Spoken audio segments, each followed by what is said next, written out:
I'm here with Ray, G4NSJ, of the Radio Workshop in Worthing, and Ray, as many of you will know, has a YouTube presence as part of the activities of the Radio Workshop, and he's not only just refurbished a family heirloom of mine, a Pi P75 that I cut my teeth as a shortwave listener on as a kid, but also he's very kindly agreed to allow me to do a quick interview with him for the interest of our viewers. So thanks very much for that, Ray. Excellent. Much obliged. Could I ask you, how did the Radio Workshop come about, and what's the sort of work-fun ratio that you build into it? How it came about. I've been in this all my life since I left school at 15, as you did in those days. Went straight out to work as a radio and TV apprentice engineer, which was great. And I've never looked back. Basically, I started doing these when they weren't vintage.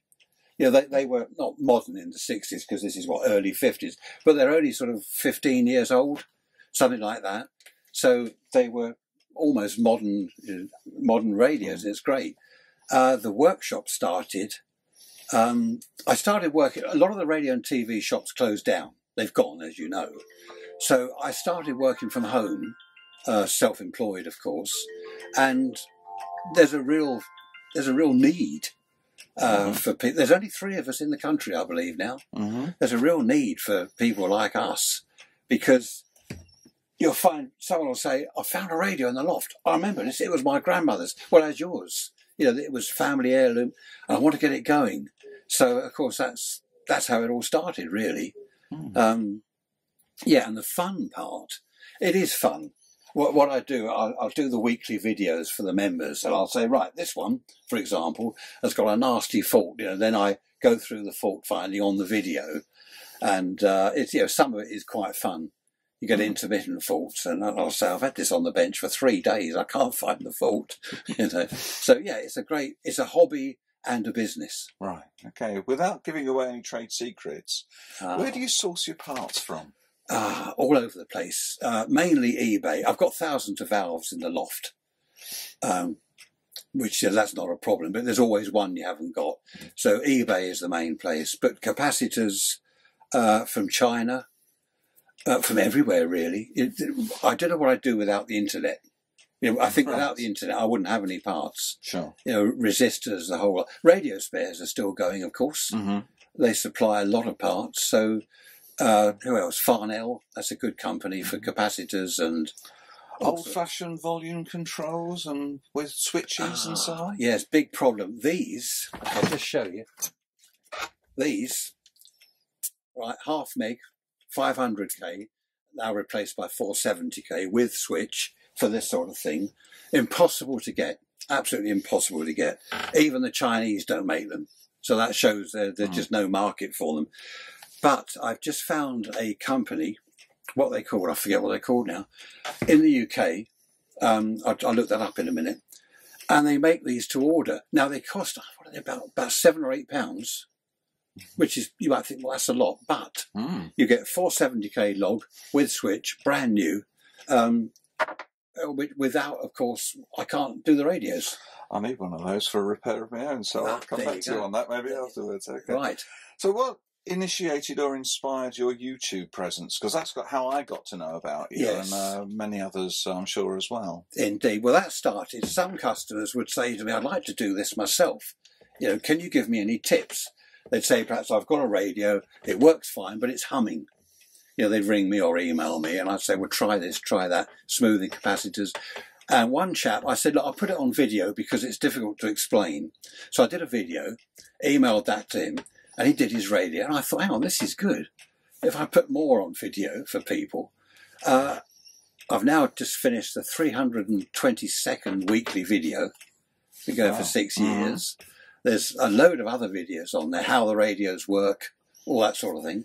It's basically to help newcomers and people that want to have a go themselves. You know, rather than just send the stuff to be repaired, get into it themselves as a hobby. And there's also the anecdotal ones about early days in radio and And ghost stories as well. Ghost stories, yes. Yeah, the ghost story, that started, I've been doing that forever. That was, they're quite popular, actually. Yes, yeah. I don't know why, but I get emails, when's the next ghost story? I have to fit that in between the radios, of course. Of course, yes.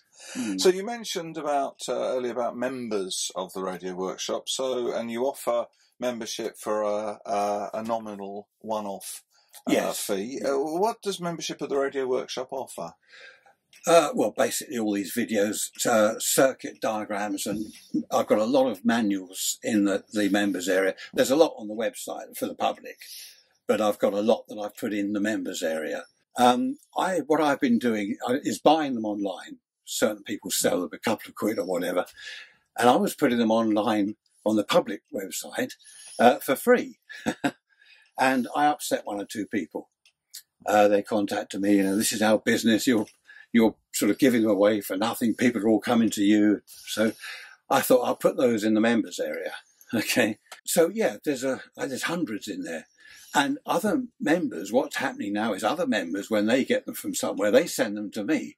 So they all go into the members area, and we're building up a really good library of service sheets and manuals and all sorts, which is good.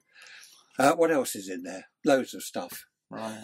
Just loads. I think keeping a tradition going, because I seem to remember when I was a kid, I got old radios and TV sets, and occasionally I used to buy service sheets from them, and they all the adverts in the back of Practical Wireless seem to be somewhere on the south coast. Yes. Was it Hamilton Radio, I think, was That's one right, of that the was main what ones. Hamilton, yes, that rings a bell. Was that Bexhill or something? Anyway, Something like that, yeah. South Coast radio shops, I think, were quite a thing at one time. They were indeed, yes. We had in Worthing, just quickly, do you remember GWM Radio? Did you hear of that one? I've heard of it, probably from your videos, actually, because I'm not local. Just down the town, and it was Army surplus. They've gone now.